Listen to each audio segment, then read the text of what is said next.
A sewing pattern designer tells us that she almost died while she was on a trip. I have a lot of new sewing patterns for you guys, including some free ones.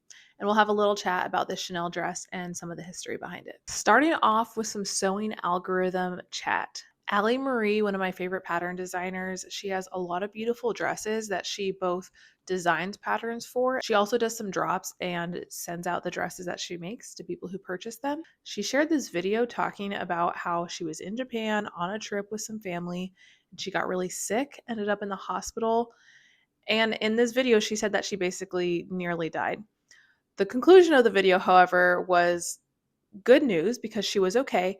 And also, she chatted about how she was going to be releasing a sewing pattern soon for this shirt that she's making. So, cons, she almost died, and my heart goes out to you, Allie. I hope that you are okay. Pros, she'll have a new sewing pattern soon. This is sewing related. I've seen this new company called Milkweed Family on my Instagram.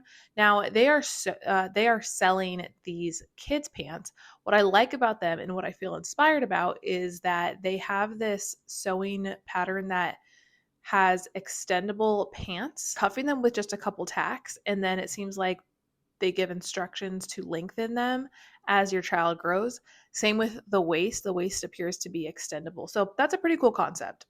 I really like this sewing hack to shorten straps. It looks like instead of, cutting them and shortening them in a typical approach, you just go ahead and hand sew and then tighten that up with a basting stitch, a long basting stitch. I also like that, kind of like those pants. So it seems like, extendable, which is nice. I think we can do to extend the life of clothing, especially kids' clothing, is a plus for me. Last but not least, something I liked in my algorithm this past week was this heart poof from Geneva Vandazale. She just shares a ton of very cool projects, sewing and non-sewing DIY related projects. She's definitely a good follow. She just started a YouTube series called The Craft Cabin for kids, fashion appreciation and sewing dupes. Okay, so I thought it'd be fun to do a segment just like appreciating something that is just so beautiful. And this Chanel dress is the one. This is a pink chiffon and red satin Chanel dress worn by Jessie Buckley. This version that was designed just for her is from Chanel, but the designer gave recognition that this was inspired by Grace Kelly. When you put these two pictures side by side, you can definitely see that similar silhouette. And it's just beautiful. I love the colors. I love the contrasting fabrics. I just think everything about this dress is so gorgeous and perfect for the red carpet. It just felt right to talk about this. I just came across this fashion designer, Sarah Murad. These dresses that she designs are absolutely unreal. The details on these, I cannot imagine the time and effort it would take to sew these. I just think it's so amazing how, as a home sewist, you can, have your own machine, buy fabrics and things like that. And now more so like when you're self-taught, I see so much when I look at a dress like this, the reason people go to fashion school. I mean, this is just unreal. So congratulations on just making some beautiful dresses. I don't know about you, but Kendall Jenner has been popping up in my feed, not because I follow her, but because I follow like some fashion and dress labels. And this dress keeps coming up. This is a $530 dress from Proenza Schooler. I think that's how you say it. It is really beautiful. I did find a couple sewing pattern dupes if you want to make something like this yourself. The Marie dress from Sunday School Patterns to me is nearly a perfect match. Of course, you would be making the version without the sleeves. It has those ruched cuffs. It has the ruched waist on the sides. I feel like this is pretty spot on if you want to make something that is very similar. A second option, although a little bit different because this sewing pattern has a halter top while the dress that Kendall Jenner is wearing does not, would be the Lexi dress from Vicky Sews. It still has a similar skirt feel, those ruched sides and that flat panel in the front. One more thing in the sewing algorithm chat that's like sort of sewing related is, for some reason, I found myself on the Prada website. I think I was looking at some of their dresses and I saw this satin top. I was just very interested because the price is over $1,000. However, the pictures, and I know satin gets easily wrinkled, but the pictures, it's just very wrinkly. I feel like if you're displaying a top for over $1,000, you would maybe want it to look a little more put together. I would love thoughts on this. I've never like actually worked in fashion or anything, but I was just surprised to see that on their website.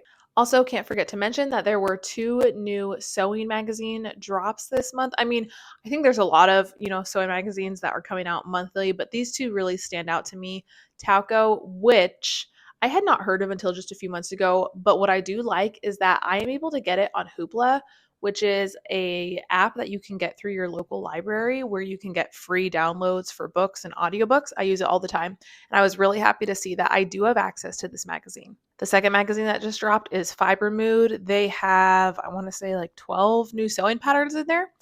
I would love to hear if anyone has subscriptions to these 2 magazines and has actually made some of these patterns. I have not met anyone in real life who has these subscriptions. I have, however, browsed through some of like the Reddit threads, and I was seeing that some people say Fiber Mood, they feel like a lot of their sewing patterns are just the same all the time, which is interesting to me. So I would love to hear if anyone else has opinions on that. And now for some new sewing patterns that came out within the past couple months. The Guthrie and Ghani Liana blouse, Pattern Emporium All Good Asymmetrical Tee. If you're looking for a workout top, Road Trip Pattern Company, the Cloud Tank, the Veer top from Via Vera. Lots of shearing in that one. For jackets, the True Bias Toby jacket. A couple dresses were the Puff and Pencil ruched dress and the Sunday dress from Small Museum. Onto bottoms, the Devon skirt from Just Patterns, rose bottoms from Paradise Patterns. Food Fabrics released a free, very large pant pattern. The Luca tailored barrel pant legs. I saw someone on Reddit say, oh, they made a pattern so they could sell more fabric. And 2 other things, the wavelength hat from Talia Threads and the bucket tote from Sew DIY. And of course, I would be remiss if I did not mention some upcoming releases for sewing patterns. There is the Bloom top from Making Ashley, the balloon dress from Is It in Stitches, Bobby overalls from The Ordinary Folk, the Clarice blouse from Ali Marie, and the birdie dress from My Keeper New Zealand. I do just need to mention, I did make a short on this, but the Mattia dress from Vicky Sews is another free sewing pattern. It's not new, but it is beautiful if you're into the look of some dresses that have like that paneling that start smaller up top and go into a more flowing skirt. Mattia dress is a free pattern, and honestly, it looks just like the $400 dresses that I'm seeing out there. That wraps up all the sewing updates that I can think of. There's always going to be more in the sewing algorithm, so please subscribe if you would like to see more. As for what I'm working on, I still have a few things that are cut out. It's not unlike me to build up projects, but at this point I do have a couple things that are built up, including this dress. I have cut out the middle view in a pink gingham material, so I do just need to sew that together. I am trying to decide if I want to do piping where the seams meet or not. I also have a pair of running shorts that I'm trying to work on. Overall, I have the fit that I want, but I think that the material is a little bit off. So these have a layer that is like a more of a bike shorts and then a sheer layer over them. I do really like that sheer layer. I did accidentally cut it a little bit too narrow for the back part. However, if I remake them, I do know that that can be easily fixed. What I want to do next time though is use a more restrictive material for that bottom bike short part of the shorts, just because if I'm actually using these to run and work out, which I do want to do, I don't think that the orange material that I made them with originally is going to be restrictive enough. My biggest issue with these is knowing at what point to attach the waistband. I also do feel like there's a bit of not puckering, but like understitching that needs to happen. But my concern is that if I top stitch these with a straight stitch, that will pop when I put them on. And I know that I could use like a lightning stitch.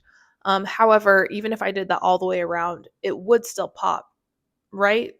Someone please correct me if I'm wrong, but I am having a little bit of difficulty trying to figure these out, but I will definitely be putting more info in my shorts. Shorts as in like YouTube shorts soon. So if anyone has tips or tricks, please let me know and I will keep everyone updated on the progress there.